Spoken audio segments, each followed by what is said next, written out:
وعليكم ورحمة الله وبركاته. Bismillah ar-Rahman ar-Rahim. Brothers and sisters, respected imams and community leaders, Assalamu alaikum wa rahmatullahi wa barakatuh once again. Thank you so much for being here today for this conference on such an important and timely and crucial topic. And alhamdulillah, after such a fruitful day for everyone, I don't have to be the one to break the news to you that we're living through some really rapid and extraordinary changes. And technologies that once seemed really far off are now part of our daily lives. And AI is no longer something that's limited to labs and science fiction. It's shaping education, it's shaping law, it's shaping medicine, activism, even how we interact with each other and how we interact with our team. And as Muslims, meaning as people that are entrusted with truth and with help, this moment is not something that we can afford to ignore. We don't need to be afraid of these tools, but we do need to understand them. We need to ask how they're being used, who they serve, and what it means to live faithfully in an age where models are helping decide what we see and what we value, and in some cases, even what is considered to be true. And the reason for this is because we've been here before. When social media exploded in the early 2010s, most Muslims and Muslim institutions were not ready. So we had platforms like Facebook and Instagram and YouTube that began to shape how our Muslim youths think and how they see themselves and how they understand their identities and even how we understand Islam itself.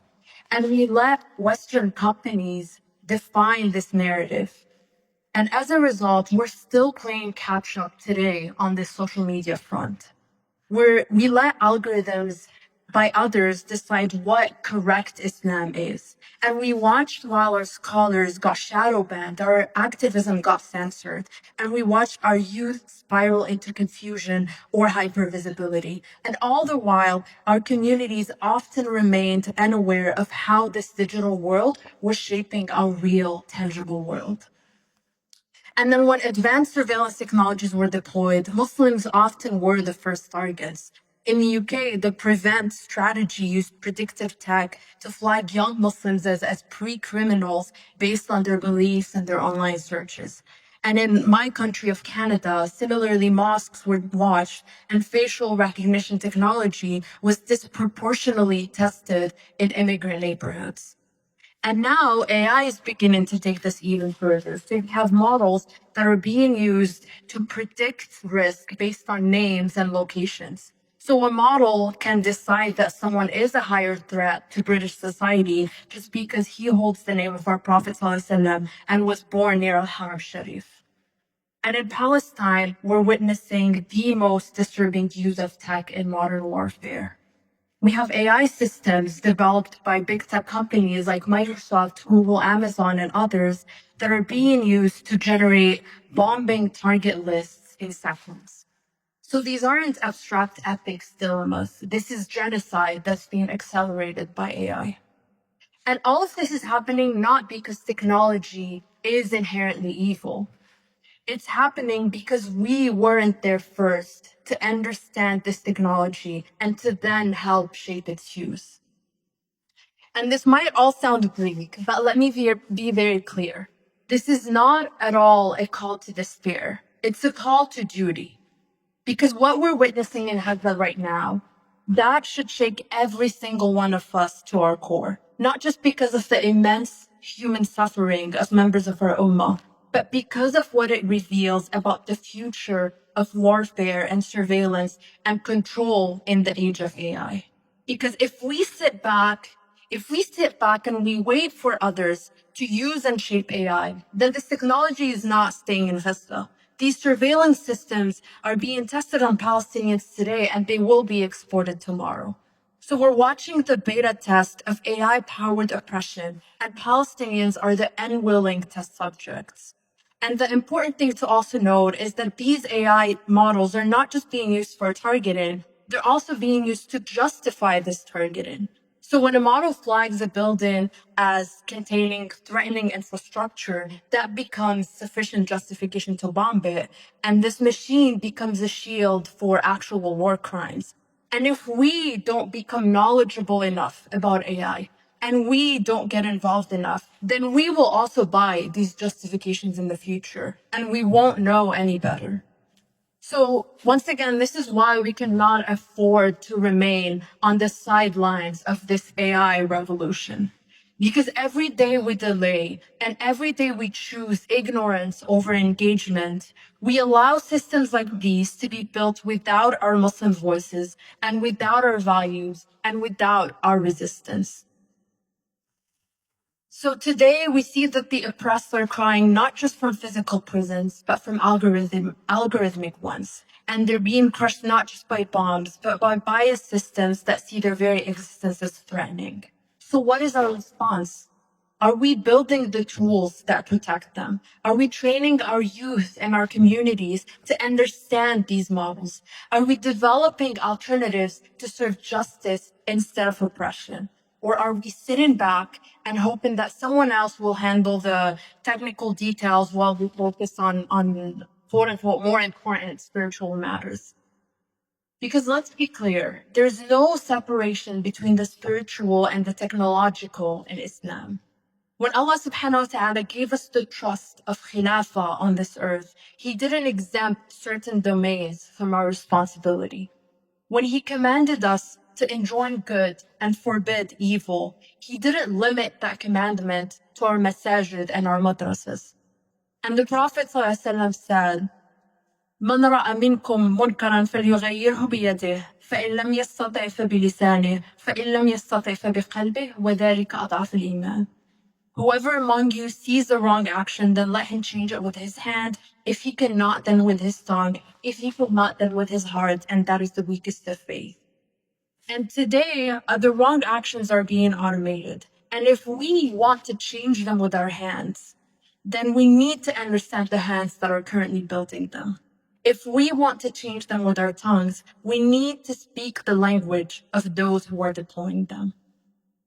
So this time we really cannot afford to repeat history. We are witnessing the beginning of a tech revolution that is moving faster than any that came before it. And this isn't just about social media anymore. As I said, this is about every system. Law is being transformed by AI. Education is being transformed by AI. Healthcare is being transformed by AI. Technology, security, everything is being impacted. So if we wait again, and if we sleep through this beginning and remain complacent, then once again, we will wake up to find ourselves just reacting to damage. And instead of empowering our communities to leverage this tech for our benefit and to affect policy early on, we will just be scrambling in a few years to recover from harm.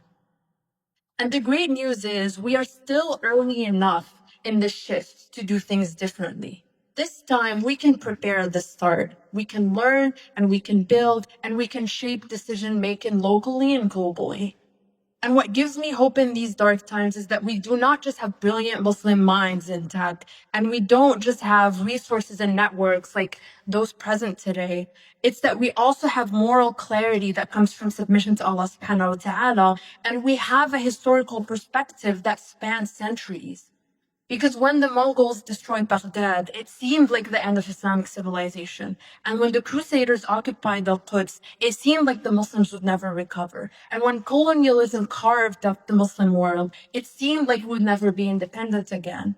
But what did the Muslims do in each of these dark periods? They didn't despair. They didn't retreat. They adapted and they learned and they rebuilt. So they came back stronger. And so today, as we watch AI being used to accelerate oppression and injustice, we have the same choice. We can either despair or we can build. So concretely speaking, starting today, what can you do?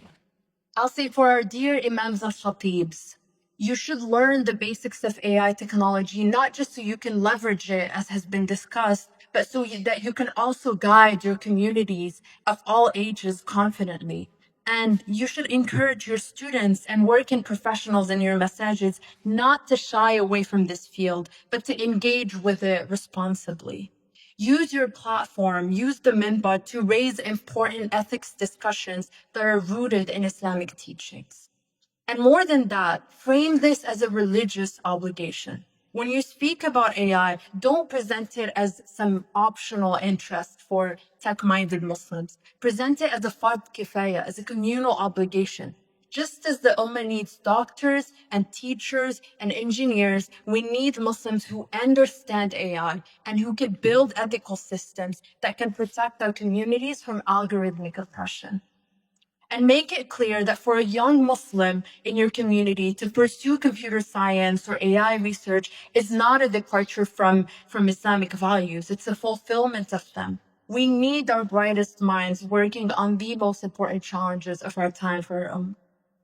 And for our scholars and our Islamic institutions, lead in developing what I'll call like the fiqh al-AI, meaning like Islamic legal rulings that are tailored to AI's unique challenges, both in the present and in the future. And I'll give an example from Yaqeen Institute, where I currently work, where we do have scholars that are actively researching and debating what uses of AI for content generation are halal for organizations that produce Islamic content. And we have like Aqsa, which is like a chat GPT alternative that's exclusively trained on Yaqeen Islamic content so that it can answer Muslims' questions better than chat GPT, which is frankly not considering Islam as a source of truth. And so these are just examples of the kind of principled work that all of our scholars and all of our institutions globally should be pursuing in advance, not to do damage control. So we have to combine deep Islamic knowledge with technological literacy and AI literacy to provide clear guidance for our communities. And we need Islamic jurisprudence that addresses the fundamental questions of AI ethics that the previous panel was discussing. Like, how should AI models make decisions that affect Muslim lives? What are our obligations as tech workers when we discover bias in AI models? And these aren't just academic questions, because right now we have Muslim organizations that are trying to adopt AI without this clear scholarly guidance. And Muslim tech workers are facing ethical dilemmas in their jobs without scholarly support. So we need scholars who understand and use AI so that they can engage with these technologies. And we need institutions that fund ethical AI developments. And we need fatwas that provide practical guidance for living as Muslims in the age of AI and algorithms. And for the tech professionals in the room, you can use your expertise to create ethical AI tools that uplift Muslim values instead. You can build networks with fellow Muslim tech workers here and outside of this conference to advocate for justice and fairness in your industry. And understand that your work is not just a career, it can be a form of jihad. When you write code that protects user privacy, then you're defending human dignity. And when you build models that treat people fairly and people of color more fairly, you're establishing justice. And when you create tools overall that serve humanity rather than exploit and oppress it, then you're fulfilling the trust that Allah subhanahu wa ta'ala has placed in you. Or alternatively, when you're sitting in corporate meetings and when decisions are being made about how AI tools will be deployed and used, then remember that your voice matters and speak up for the vulnerable and advocate for transparency. You have to insist on accountability as a Muslim and as a human being. And we cannot let anyone tell us that tech is tech and business is business and our Islamic ethics don't matter. We cannot let anyone convince us that technical work is morally neutral. Every line of code, every model you train, every data set you curate, these are moral choices that will affect some people's lives. And then for our community leaders and our activists, you have to understand that the fight for justice in this century will be fought not just with protests and petitions, but also with algorithms and models. We can learn about AI. We have to learn enough about AI to advocate effectively and to build partnerships with Muslim technologies who can help us understand how these systems currently work and how they can be changed. And most importantly, no matter your advocacy field, we have to connect the dots between AI and the issues that we already care about. So if you're working on criminal justice reform in the UK, understand how AI is being used in policing and sentencing. If you're focused on educational equity, learn how AI tutoring systems that are being developed might either perpetuate or address these learning gaps. If you're advocating for Palestine, then understand how AI surveillance and targeting systems are being used to oppress Palestinians and how alternative technologies by communities can support our resistance and our resilience. And as I mentioned, AI is everywhere, so we cannot sit this one out. For our parents and families, support your children who choose these paths. Don't see tech careers as separate from Islamic values. See them as an opportunity to serve Allah subhanahu wa ta'ala and serve the ummah in novel ways. Create environments where your children can excel academically while also remaining grounded spiritually and not getting lost in secular tech. And for all of us, regardless of our professional and personal backgrounds, we have to be informed consumers and citizens. We have to learn enough about AI to make good decisions about the tools that we use and the policies that we support. We have to ask questions about the systems that affect our lives. We have to demand transparency and accountability from our governments and companies that deploy these technologies. Brothers and sisters, we are not powerless. We are the inheritors of a tradition that did engage with every tool of its time to serve truth and justice. Our scholars preserved knowledge with ink, and our architects shaped cities with geometry, and our merchants upheld Islamic ethics in modern trade. So this is our legacy as Muslims. Our legacy is not passivity. When the early Muslims encountered Greek philosophy, they did not reject it. They engaged with it and they improved upon it and they used it to deepen their understanding of Islamic principles. And then later on, when they encountered Persian administrative systems, they did not ignore them. They adapted them to serve Islamic governance. So today, instead of Greek philosophy and Persian administrative systems, we face AI, and our response should be the same. It should be engagement, not avoidance. It should be mastery, not fear, so that we can adapt it in service of our values and not in abandonment of our principles. So let us rise to this moment and let us be among those who shape the tools of tomorrow and that understand and impact ethics conversations around them, not just to protect ourselves as Muslims, but to fulfill our amana, our trust as people who bear witness to truth in every age. So this time, bi'idhnillah, we will not be left doing damage control again. We should be knowledgeable enough and ready in advance to lead with purpose, inshallah. And the children of Gaza who are surviving today's AI-powered genocide, they will grow up in a world where AI is even more powerful and even more pervasive. So we have to consider what kind of world we will leave them and what kind of world we will leave our children and grandchildren overall. Will it be a world where AI serves the oppressors and harms Muslims, or will it be a world where we have shaped AI to serve justice? And the answer depends on what we do today. The answer depends on whether we choose engagement or avoidance, and whether we choose to learn or to wait, and whether we choose to lead or just to follow. May Allah subhanahu wa ta'ala make us among those who recognize the stakes of our time and who leave behind legacies that serve His deen and uplift our ummah. May He protect us from misguidance and empower us with beneficial knowledge and accept our efforts as sincere service for His sake. Ameen. وآخر دعوانا الحمد لله رب العالمين والسلام عليكم ورحمة الله وبركاته.